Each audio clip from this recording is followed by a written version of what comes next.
Hi student, good morning. आज हम क्या फीमेल रिप्रोडक्टिव ऑर्गन पढ़ेंगे, ह्यूमन रिप्रोडक्शन का सेकंड लेक्चर।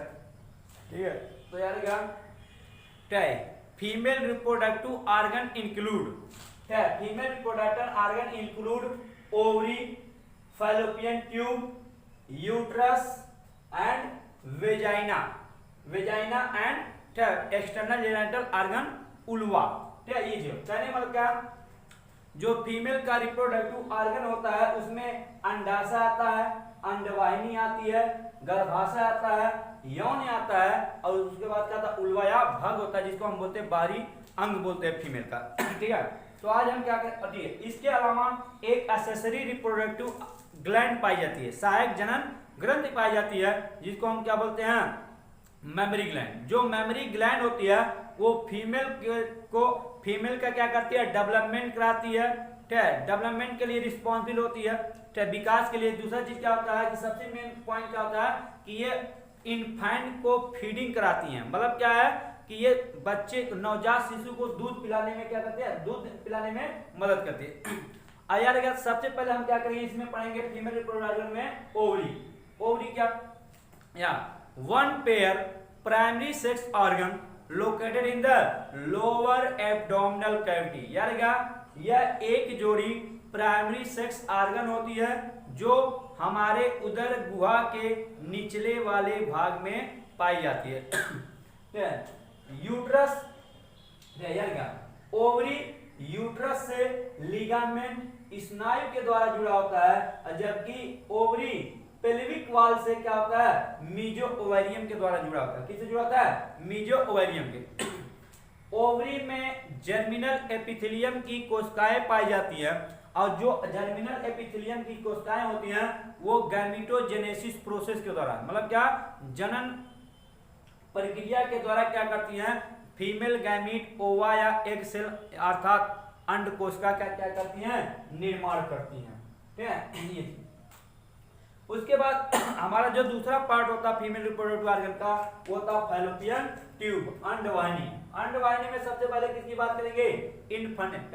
फैलोपियन ट्यूब के 3 पार्ट होते हैं, कहीं कहीं पे आपको 4 पार्ट बताया जाता है, इसी को हम बोल देते हैं यूट्राइन पार्ट। थोड़ा फैलोपियन ट्यूब का जो भाग क्या होता है यूट्रस में धसा होता है, उसी को हम क्या बोलते हैं यूट्राइन पार्ट। तो उसकी बात छोड़ते हैं।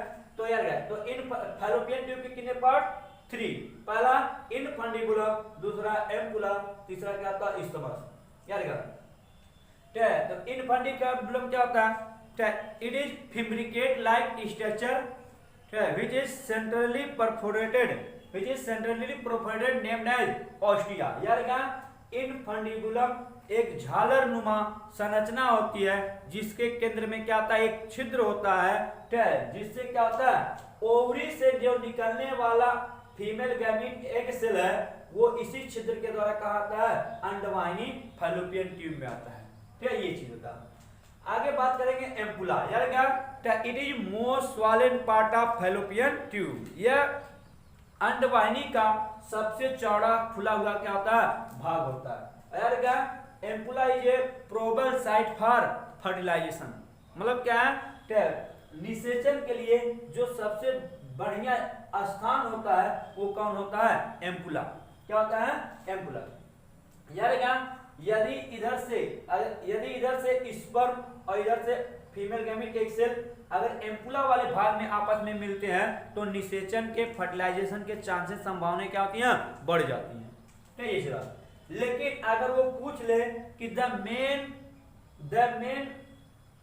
The main probable site for fertilisation, मतलब क्या निषेचन का मुख्य स्थान कौन है, तो हम बताएंगे एम्पुलरी इस्थमस जंक्शन। यार क्या जहां पे एम्पुला खत्म होता है और इस्थमस चालू होता है उसी पॉइंट को हम क्या बोलते हैं, एम्पुलरी इस्थमस जंक्शन। इसी को बोलते हैं एम्पुलरी इस्थमस जंक्शन। ये most probable site for fertilisation होता है। आगे हम बात करेंगे किसकी, इस्थमस की। किसकी, इस्थमस। यार क्या it is tube like structure which connect the ampulla and uterus, which conduct male or female gamete and zygote। यार क्या कहने का मतलब ये जो इस्थमस होता है वो एक नली नुमा संरचना होती है जो एम्पुला और गर्भाशय को जोड़ने का काम करती है।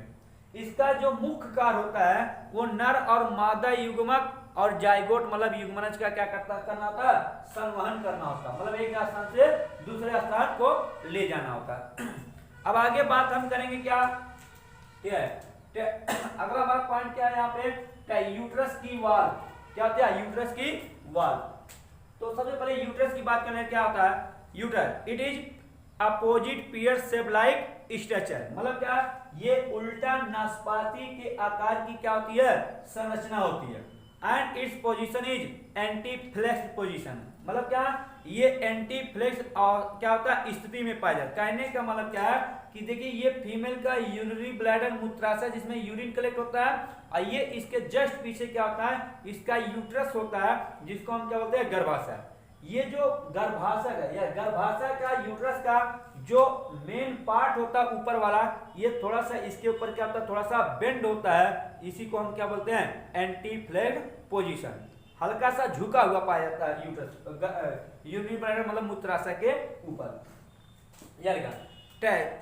गर्भाशय का मूत्राशय के ऊपर झुके होने के कारण जब कोई फीमेल प्रेग्नेंट होती है, वो भी 7वें महीने के ऊपर हो जाती है, तो याद रखिएगा वो उस फीमेल को बार बार यूरिन करने की क्या होती है, फीलिंग आने लगती है। कारण क्या होता है, जब 7वें महीने के ऊपर उसका प्रेगनेंसी का टाइम चलता है तो बच्चा ज्यादा डेवलप विकसित कर जाता है, जिससे क्या होता है कि वजन बढ़ने के कारण क्या होता है, जो गर्भाशय होता है वो मूत्राशय को मतलब क्या यूट्रस क्या होता है, यूरिनरी ब्लैडर को हल्का सा पुश कर देता है, दबा देता है, जिससे इसका वॉल्यूम घट जाता है। और जैसे ही थोड़ा सा क्या होता है यहाँ पे यूरिन कलेक्ट होता है, तो यूरिन पास करने की क्या होती है, फीलिंग होने लगती है, और वो फीमेल क्या करती है, बार बार मतलब थोड़े थोड़े समय में क्या होता है कि कई बार क्या होता है उसको यूरिन पास करने की आवश्यकता होती है। ठीक है, ये चीज होता है। अब बात करेंगे हम क्या, यूट्रस के वाल की। यार यूट्रस की जो वाल होती है वो 3 लेयर होती है। यूट्रस की वाल कितनी लेयर होती है, 3 layer. Outer is perimetrium, middle is myometrium and inner is endometrium. Perimetrium क्या, perimetrium outermost thin layer होती है, मतलब क्या, सबसे बाहरी आंतरिक पतली क्या होती है, अस्तर होता है। ये देख पेरी मतलब पेरिफेरल, पेरिफेरल मतलब किनारे, तो सबसे किनारे वाली जो लेयर होती है क्या होते हैं, पेरीमेट्रियम। दूसरा होता है मायोमेट्रियम। मायोमेट्रियम कहता है middle thickest which is form by smooth muscle, मतलब क्या, यह मध्य में मोटी और चिकनी पेशियों की बनी की क्या है, ये चिकनी पेशियों का बना ये अस्तर होता है। क्या ये मायोमेट्रियम, मायो मीन्स क्या होता है, मिडिल होता है, मिडिल मतलब बीच में। अगला क्या, endometrium, endometrium inner most layer होती है जो ब्लड कैपिलरीज की बनी होती है। किसकी बनी होती है, ब्लड कैपिलरी। इंडोमेट्रियम की जो लेयर होती है वो हर मेंस्ट्रुअल साइकिल के दौरान एक्स्ट्रा आउटग्रोथ करती है, और जब ये एक्स्ट्रा आउटग्रोथ करती है तो यहाँ पे एक फ्यूजन लाइक गद्दे जैसी संरचना का क्या का निर्माण होता है, जहां पर क्या होता है, जो हमारा बनने वाला जाइगोट होता है इसी में क्या करता है, इम्प्लांट करता है, प्रत्यारोपण करता है। बाय द वे अगर उस महीने में प्रेगनेंसी नहीं हुआ तो ये जो एक्स्ट्रा आउटग्रोथ ऑफ इंडोमेट्रियम होता है वो क्या हो जाता है, सेड ऑफ हो जाता है, मतलब क्या होता है, वो सब निकल जाता है। ठीक है, ये चीज होता है। उसके बाद हम बात करेंगे पार्ट ऑफ यूट्रस। क्या है पार्ट ऑफ यूट्रस? यूट्रस के 3 पार्ट होते हैं। यूट्रस के कितने पार्ट होते हैं, 3। First is fundus, second is body of uterus और थर्ड इज सर्विक्स। तो सबसे पहले बात करेंगे fundus part. It is most upper dome shaped structure. ठीक है, ये सबसे ऊपर गुंबदाकार संरचना होती है, विच इज सॉरी जो इम्प्लांटेशन का क्या होता है, मेन साइट होता है। अगर तो कोई पूछ ले कि प्रत्यारोपण का मुख्य स्थान कहाँ होता है तो हम क्या बताएंगे, फंडस पार्ट। तो यार क्या, the most probable site for implantation is fundus. तो यार क्या, बनने वाला जो जाइगोट होता है वो फंडस वाले पार्ट में क्या होता है, प्रत्यारोपित होता है, इम्प्लांटेशन करता है, ये चीज। दूसरा बात क्या होता है आपका बॉडी ऑफ यूट्रस। यूट्रस का जो बॉडी ऑफ यूट्रस पार्ट होता है वो क्या रखता है, यूट्राइन कैविटी रखता है, मतलब क्या, गर्भाशयी गुहा। और इस यूट्राइन कैविटी में क्या भरे होते हैं, यूट्राइन फ्लूइड भरे होते हैं, मतलब क्या, गर्भाशयी द्रव भरे होते हैं जी। जो तीसरा पार्ट होता है वो क्या होता है, सर्विक्स। क्या होता है, सर्विक्स, यानी it is lower narrow part of uterus. यह गर्भाशय का सबसे निचला और सकरा क्या होता है, भाग होता है। Cervix has cervical canal. जो सर्विक्स होती है वो क्या होती है, सर्वाइकल कैनाल होती है। और याद रखिएगा, cervical canal plus vaginal canal is called birth canal. मतलब क्या है, सर्वाइकल कैनाल और जो हमारी ये वेजाइनल कैनाल होती है, इन दोनों को मिला के हम क्या बोलते हैं, आपका बर्थ कैनाल बोलते हैं। क्यों बोलते हैं, क्योंकि यूट्रस में जो पलने वाला बच्चा है, जब ये वातावरण में इसको आना होता है तो ये क्या होता है, सर्वाइकल कैनाल, सर्वाइकल कैनाल के बाद वेजाइनल कैनाल, और वेजाइनल कैनाल के बाद क्या, वेजाइनल ओपनिंग, मतलब क्या, यौन द्वार के रास्ते क्या होता है, बाहर आता है। तो ये आपके बर्थ कैनाल की तरह एक्ट करती हैं। ठीक है, ये जो आगे हम बात करेंगे, ठीक है, आगे हम बात करेंगे वेजाइना का। किसकी बात करेंगे, वेजाइना। यार क्या, vagina is a female copulatory organ. ठीक है, मतलब क्या, अब कोपलेटरी ऑर्गन क्या होता है, पिछले लेक्चर में हम आपको बताए थे, कोपलेटरी ऑर्गन वे ऑर्गन होते हैं जो क्या होता है, सेक्सुअल कॉन्टैक्ट के समय क्या करते हैं, पार्टिसिपेट करते हैं। तो यार क्या, ऐसे बॉडी ऑर्गन जो सेक्सुअल कॉन्टैक्ट के समय क्या करते हैं, पार्टिसिपेट करते हैं, उन्हें हम क्या बोलते हैं, कोपलेटरी ऑर्गन। तो मेल का जो कोपलेटरी ऑर्गन होता है वो पेनिस सीसन होता है, और जबकि फीमेल का कोपलेटरी ऑर्गन कौन होता है, वो हमारा होता है यौन, जिसको हम क्या बोलते हैं, वेजाइना। ठीक है, ठीक है, यार जो वेजाइना होता है, ठीक है, इसके थ्री वर्क होते हैं। वेजाइना कितने काम होते हैं, 3 काम होते हैं। पहला, वेजाइना जो होता है it act as birth canal. क्या, it act as birth canal. यार क्या, हम अभी आपको बताए हैं कि वेजाइना के पास वेजाइनल कैनाल होता है, और वेजाइनल का सर्वाइकल कैनाल और वेजाइनल कैनाल कैसा काम करती हैं, बर्थ कैनाल की तरह। तो it act as birth canal.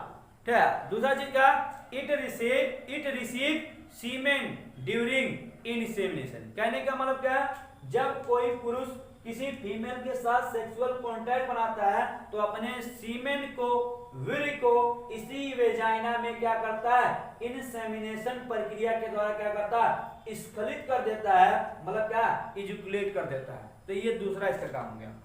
और जो तीसरा काम होता है वो क्या होता है, हर मासिक चक्र के दौरान जो निकलने वाला ब्लीडिंग होता है, जो ब्लीडिंग होता है, ब्लड निकलता है, वो उसको रास्ता प्रदान कराने का क्या था, काम करती है। ठीक है, तो पैसेज फॉर मेंस्ट्रुअल ब्लीडिंग, मासिक चक्र के दौरान जो निकलने वाला रुधिर होता है उसको क्या करता है, रास्ता प्रदान कराती है। क्या कराती है, रास्ता। और यार ज्ञान, इसी वेजाइनल कैविटी में एक यहाँ पे क्या होता है, एक बैक्टीरिया पाया जाता है जिसको हम क्या बोलते हैं, लैक्टोबैसिलस। क्या बोलते हैं, लैक्टोबैसिलस।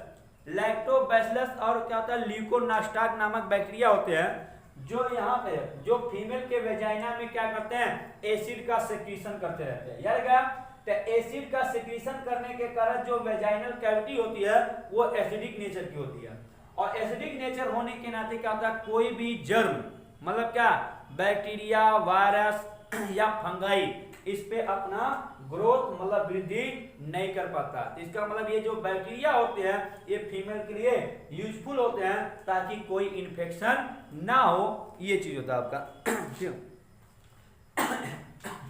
यार क्या, इसी वेजाइना में एक thin membranes centrally perforated structure होता है। मतलब क्या, यौन में एक पतली झिल्लीनुमा केंद्रीय छिद्र युक्त संरचना पाई जाती है जिसको हम बोलते हैं हाइमेन।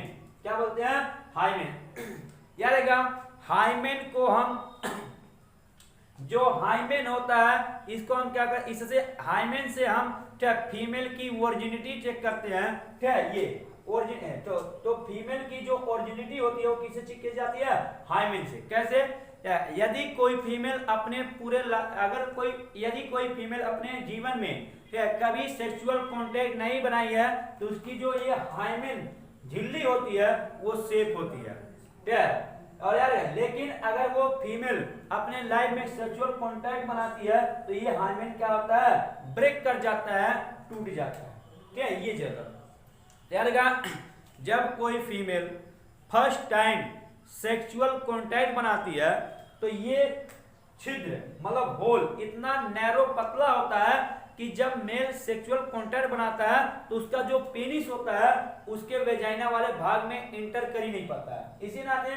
जब सीमेन का इजैकुलेशन होने वाला रहता है तो मेल अपने पेनिस को एज फोर्सफुल मतलब क्या, पूरे बलपूर्वक के साथ क्या करता है, फीमेल के वेजाइना में इंटर कराता है, जिससे क्या होता है ये हाइमेन जो झिल्ली होती है वो टूट जाती है। और जैसे ही हाइमेन झिल्ली टूटती है, ब्रेक डाउन करती है, तो तुरंत क्या होता है, ब्लीडिंग आने लगता है। क्या होता है, ब्लीडिंग। और यदि सेक्सुअल कांटेक्ट बनाते समय किसी फीमेल से ब्लीडिंग आने लगे तो इसका मतलब क्या है, वो फीमेल ओरिजिन थी।